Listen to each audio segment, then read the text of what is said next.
Hello. Um, and remember in my last Who Remembers video about Killer Instinct, I said that I wasn't much of a fighting game player? Well, here's another fighting game video for some reason. War of Monsters was released on the GOAT of consoles, the PS2, in January 2003. Developed by Incognito Entertainment and published by Sony, the game received mostly decent reviews, with fans praising the style of the game and the roster of monsters, most of which draw their inspiration from kaiju, like King Kong and Godzilla. Also, the 3D environment, paired with a third person view of the monster, was designed to keep the player focused solely on the monster while still being able to interact with the environment. However, critiques of the game come from the laziness of the camera that produces blind spots and some attacks being unblockable. Hey, Editing Fuzzy here, and after playing the game myself to get this gameplay, I will not be doing a playthrough because calling that camera lazy is an understatement. It makes the game borderline unplayable and super frustrating. So, like and subscribe. Regardless, I have to agree with the reviews on this one.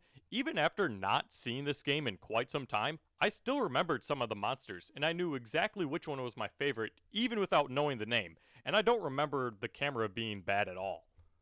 Before the PS4 release, my only experience with War of the Monsters was in one of the volumes of Jam Pack, which may be another video all on its own. Jam Pack Summer 2003 featured War of the Monsters in its lineup, and I remember playing the same level with the same few monsters over and over again. I guess there was enough for me to do to keep me entertained through the weekend while at my dad's. Or had just enough substance to help me escape the reality of having divorced parents and a father that didn't really have much interest in his kids while they were over for the weekend. Anyway, little did I know that there was a story to this game and more monsters to play as. So, as an adult with adult money and lots of hope to cling on whatever happiness I can retain from my childhood, I downloaded this game for the PS4 and gave it a go. The story takes place in the 1950s, where a fleet of flying saucers, presumably carrying aliens, invade Earth. Scientists all over the world manage to create a series of weapons that let loose shockwaves that short circuit the saucers and cause them to crash. So, an EMP? Unfortunately, the UFOs were fueled by green radioactive liquid. Of course, the radioactive liquid is green, which releases into the ground and infects a bunch of things that turn them into giants. Then all of the giant things want to rule over whatever, so they fight. But you're not just fighting the other monsters, no, but the military and aliens as well. The first fight takes place in Midtown Park, where a giant ape called Kongor defeats a wave of military forces, but is supposed to be defeated by the player. Or if you're me, you fight Kongor over and over because I'm bad.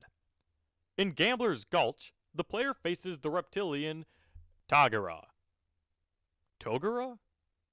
Following that fight, immediately, Robo 47 and the military show up to attack you.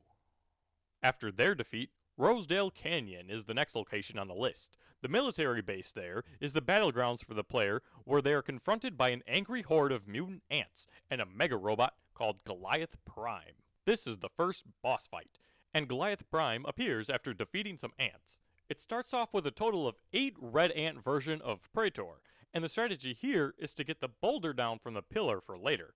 After the ants are defeated, you finally meet Prime. Here, you have to throw back the time grenades thrown at you. After hitting Prime enough times, you are joined on the ground. The strategy here is to get a pillar between you both and strike while Prime is dazed. Also, use of the boulder here is helpful. Essentially, make use of ranged attacks and do not engage in hand-to-hand combat. After the first boss fight, in Metro City, the military has a new toy they test to fight against Praetor, the giant mantises from before. Probably my favorite character. Like, just look at him. The military releases Mecha Kongor onto the Mantis Freak, where the player must defeat them both and then quickly travels to Sentry Airfield to battle the twin dragons Raptros. Then, after Sentry Airfield, you go on to the power plant at Atomic Island, where your monster is swarmed by Kineticlops. which is living electricity with one eye. However, this results in a nuclear meltdown that leads to the release of an even larger monster with 3 heads and made of plant, named Vigon. This is the second boss fight. Vigon spits acid, which can be blocked using a piece of debris that will only last a couple of hits. This battle involves throwing debris at Vigon's one of 3 heads, and then spending as much time as you can airborne to avoid the whipping roots. Each head takes about 2 hits, and basically you have to be good at throwing and even better at dodging. If you are successful, 2 Robo-47s stop a UFO attack in Baytown, and then they try to kill you. Once the robots are beaten, the player is thrown into the Pacific on the island Club Caldera, where 2 rock monsters are fighting over the island with the player caught in the middle. Once you beat them, then you have to beat 2 Ultra Vs at Sunoopolis. Then you're abducted by aliens and taken to the mothership. Now you have to beat 3 Zorgulons. Zorgulons. Before being abducted again when the mothership explodes for some reason. The mothership crashes in the North American city of Capital, where the American leader Cerebellon, these names, man, Cerebellon, attacks in a battle suit of sorts. This thing is your final boss battle, and this battle is quite involved. You use all that you have learned over the course of the game to defeat Cerebellon. Between timing your attacks, dodging their attacks, and patience, you will persevere through the final battle and get your chosen character's origin movie. And who doesn't love a good origin movie?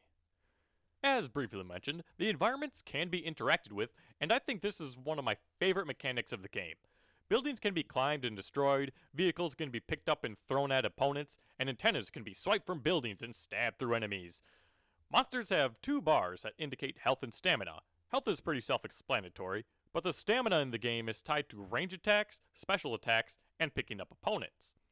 If the bar is depleted, then they become temporarily immobilized. However, there are pickups scattered throughout the environment that replenish health and stamina. Another mechanic that I was not aware of until now is tokens. These can be earned through adventure mode and spent on cool things like unlocking more cities, monsters, and skins. Also, apparently, minigames like dodgeball can be unlocked. So let's meet the monsters you can allegedly play dodgeball with. First, in no particular order, we have Kongor. In homage to King Kong, it's a giant ape. Originally a monkey sent into space, its ship collided with a UFO on re-entry, and Kongor mutated when coming in contact with the fuel and somehow survived. Initially landing on an island, Kongor makes its way back to the city for a debrief on its mission. The special attack of Kongor's is a close-range roar that knocks back opponents. Next we have Ultra V, which sounds like a name for someone in a specific profession I will not be mentioning here, is a giant Japanese robot. The main protagonist was created by the Japanese government using the fuel from the crashed saucers. After they were done creating the robot, they did the humane thing and let it go into the wild to be with its own kind. Actually, its purpose was to fight the monster. The special attack of this free-range robot is an extremely long-range grapple that brings enemies right to it. The other robot in this game is the American-made Robo-47. Named after the fact, we can't think of anything creative to name a robot and the number of states in the Union. However, Robo-47 lacked a power source, and instead of invading another developing country for their oil, the US military abandoned the project. Left to rust, Robo-47 sat in its barracks until a UFO crashed nearby, resulting in the vaporized fuel creeping inside to power the machine. Its special attack is a long-range homing missile. Tagara is the pronunciation I am going with, and is the resident homage to Godzilla, having been a prehistoric dinosaur that slept on the floor of the ocean only to be awakened by a crashed UFO's fuel spill. Tagara breathes fire. It's Godzilla, there isn't much to say. Kineticlops is a unique monster and probably my second favorite.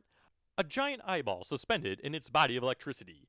This monster is technically human, as it was created when a police officer was electrocuted while inspecting power lines when they were struck by another UFO, turning him into pure energy. His specialty is dribbling his eyeball like a basketball. And the special attack is firing bolts of electricity, which is super fun to spam. And I am told that he's also a playable character in Downhill Domination, which is also made by Incognito. Praetor is a homage to Them, a 1945 sci-fi film featuring big bugs. When I was a kid, I always thought that this was a ripoff of R.L. Stein's Goosebumps, a shocker on Shock Street. I never read any of the Goosebumps because I was too scared, but the covers always intrigued me, and I liked praying mantises as a kid, so I, not knowing how things worked, thought this was illegal to have in a video game because R.L. Stein came up with the idea of giant mantises, which he didn't. I believed a lot of dumb stuff as a kid. Where was I? Some idiot scientists fed the bug some fuel, where they're like, oh, let's see what happens when we feed this bug some radioactive fuel. Dummies. Its special attack is a leech that drains the opponent's health and is one of 2 monsters that can fly. This little fact means that Praetor is most likely male, as female mantises cannot fly. Or at least fly well. There isn't much to say about Raptros.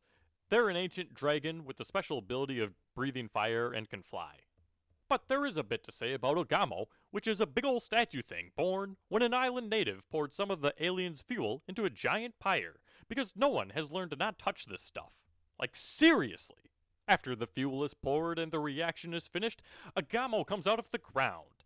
Its special attack uses its own head as a weapon that can be triggered to explode, which is metal as hell. And speaking of metal, in the olden days, if you had a memory card with a saved file of Twisted Metal Black on it, you'd unlock a special costume for Ogamo that turns it into Sweet Tooth. The penultimate character in this arbitrarily ordered list is Magmo, who is made of magma! This 4-armed creature happened to come to exist when a UFO crashed right into an active volcano. Its special shoots homing fireballs. And finally, we have Zorgulon, who is the giant alien invader which appears to be that from Mars Attacks. Though an unlockable character, there isn't an origin story in the game. However, the creators revealed that he is supposed to be the king of the invading aliens from a far-off planet that got addicted to consuming the radioactive waste and came to Earth looking for the waste from the spaceships. His special attack is also long-range and involves summoning a fleet of UFOs to attack. Now this is the part where I like to generally point out the music for the game and who the composer was, and give credit where credit is due, but I couldn't find like a single person or a group. Either way, the music and sound design are fine. They don't distract from the environment or gameplay or anything. They're there to be video game music. Personally, I don't think it's anything to write home about. I mean, it's no 7th Legion soundtrack. But I'm also no audiophile, so don't listen to exactly what I have to say. But I just want you to know that if you did get through this, I can't thank you enough. It really means a lot that you watched this video through. Leave a like, comment, subscribe. This is a lot of fun for me. And I promise the next Who Remembers video will be about a classic, because I'm excited for it, and it's gonna be one that you obviously remember because people are still talking about it. Anyway, like I said, I can't thank you enough for watching. I'll talk to y'all later. I'm Fuzzy Viper Shark. Peace.